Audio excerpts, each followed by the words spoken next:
What's up everyone? So it has already started happening. Honkai's numbers, just like any other game that has been released in the history, is starting to dwindle, and the very recognizable pattern of pretty much losing half of their player base and give or take a little more or less. A lot of people are gone since 1.0, and this is to be expected. Like I just previously mentioned, I have friends in real life who never even made it past the first week of the game. That is completely fine. I think it's a healthy sign for a game to be losing players. It means that a lot of the people who kind of was chasing a fad are now weeded out, and a lot of the opinions that would have otherwise flooded the community ultimately not really amount to anything, but could have influenced the game in a direction that is not welcomed by the remaining players of Honkai Star Rail. So why is there a need to make this video? Well, there's a need to make this video because I've been looking at the differences and the similarities between Genshin Impact and Honkai Star Rail. Now, some things did surprise me, while others were to be expected,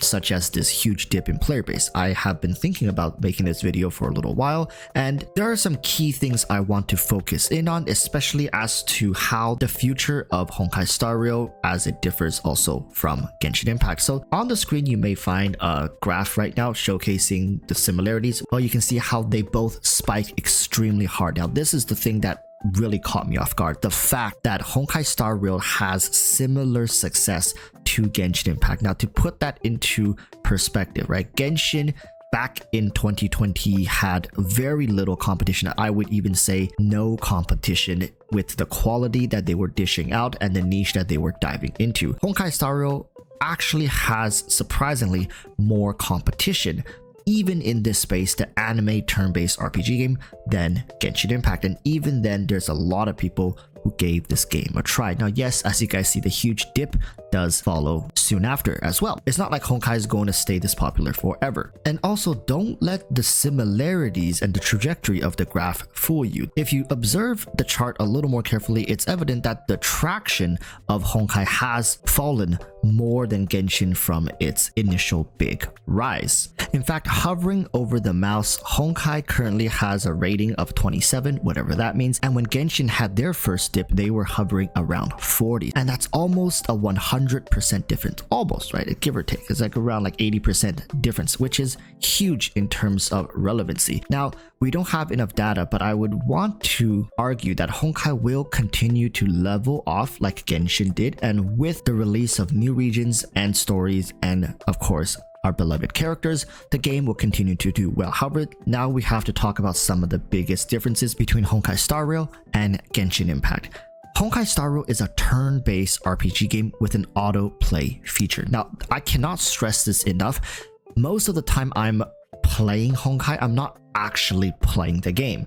I have the game on, playing itself, and I'm actually doing something else, with the rare exception of me challenging the Memory of Chaos. Now, here's the thing about Memory of Chaos. If you can't beat it, there's a very high likelihood that you're not going to be beating it in the next 5, 10, 15 minutes. Oftentimes, it's a lack of stats, lack of synergy, lack of counters, which is not something that you can make up for in the next 5 to 10 minutes. Why am I saying this? It means that if you run into a wall in the Memory of Chaos, chances are you're not going to be surpassing that for weeks, if not months, right? Depending on if you need a character, you need to level up your characters, or you need to level up your traces or get better relics. All of these things take time, and the process of getting those things is automated for the majority of them, right? So most of the time, you're not really playing the game, and a lot of you guys have pretty much caught up to the story, although I'm not going to really talk about it, so don't worry about spoilers. So there's not a new storyline for people to follow through with in this current patch. Now, I don't know about patch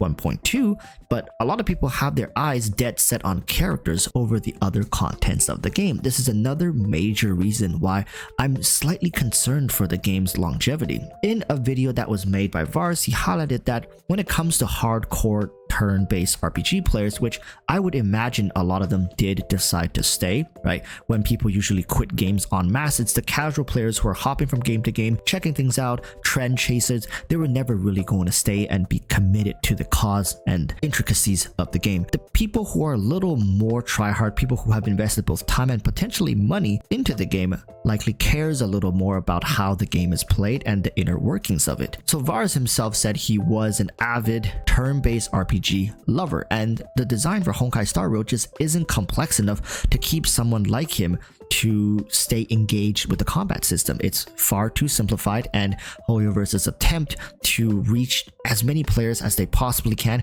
now seemingly will backfire in the long run. The entire crutch of this game is its turn-based RPG, and most of it is automated as well as non-complex even when you're piloting it yourself. So unless HoYoverse comes up with new mechanics to keep endgame players or players who desire a more complex system satisfied, we could see those players eventually trickling away as well, which leads me to wonder, where is the core player base situated?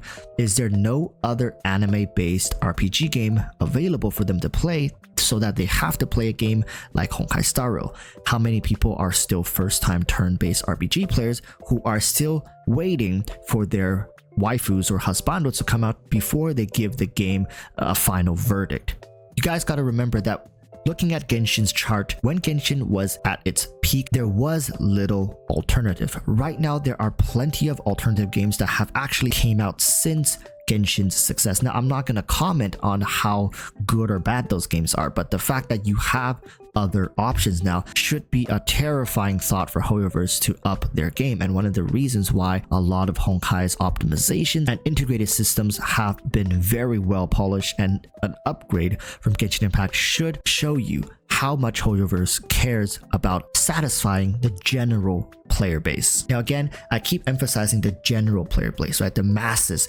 Why is that? It's because HoYoverse has found out that it's better to have their game appeal to the masses as opposed to appeal to a niche group of people. When you appeal to a larger sample size of a player base, there's just a likelihood of some people maybe spending an extra $5 or an extra $15 for your monthly pass and your BP. So I'm willing to bet that a large amount of HoYoverse's actual income in the first month are players who were dedicated and wanted to grind out the game. Now, very few of these players were among those who quit, but there are definitely people who came in who could spare, let's say, the $20 for the first month and have been like, not my thing, and quit. Right? Some people are just ballers. They come in with like hundreds of thousands of dollars in budget and spending, and they give the game a try. It's not their thing, they move on. But the vast majority of people who did spend and invest into the game probably are still playing the game. But you see, here's the question to you guys as well as to HoYoverse. How long are they going to continue playing the game and spend at this rate? A lot of players that I know from Genshin Impact have since stopped spending, myself included.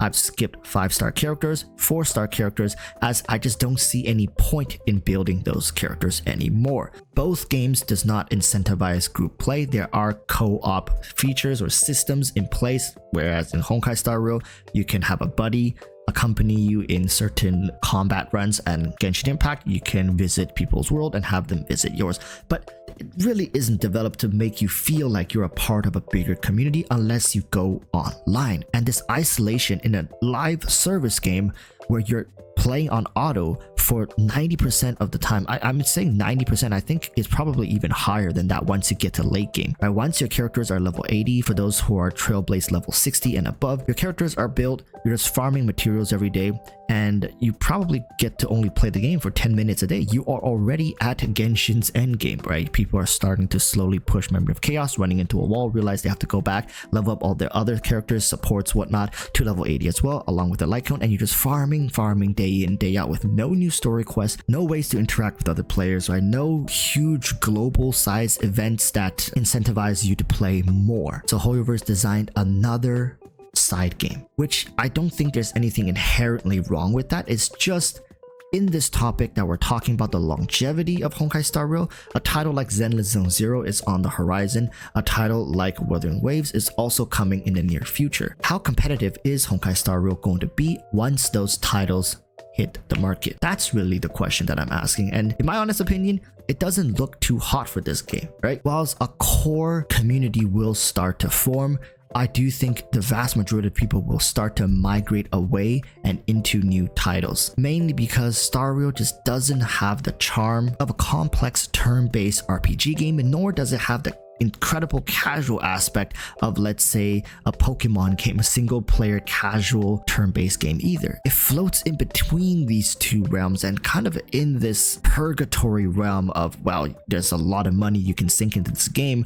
but everything is single player, so there's really no real reason for you to drop thousands of dollars apart from the fact that you just really want to do it yourself, or you have no self-control and you kind of fallen into this money pit that Hoyoverse has created. And a lot of people have also mentioned that Hoyoverse likely will just default back to what they did with Genshin Impact, saying Memory of Chaos and Simulating Universe is all you're gonna get till the server close. Pretty much with what Genshin has, no new content that's combat based will ever come to Genshin Impact, and Hoyoverse is doing the exact same for Honkai Star Rail, as they see a huge success initially, and as long as they can level off and keep the game where it is currently, they'll be happy, raking in hundreds of millions per game. And maybe once Zenless Zone Zero comes out, they can take all the hardcore and people who want to grind and push them more towards that game, so then they kind of have two casual side games and then one maybe, like I said, maybe hardcore game for people to sink their teeth into, and this way again they can maximize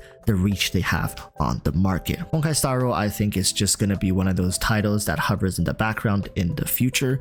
I really don't think this game is going to be revolutionary, both in the mechanics of turn-based games nor the casual aspect, like again, Pokemon is a turn-based game. I just don't think it's quite there yet. But what are your thoughts? Do you think Honkai Star Rail will stand the test of time once newer titles comes out, or do you guys think that it's going to fade and become a less talked about niche game? With that said, thank you guys so much for watching, and I'll see you guys in the next one. Till then, urge you all to stay safe. Peace, bye bye.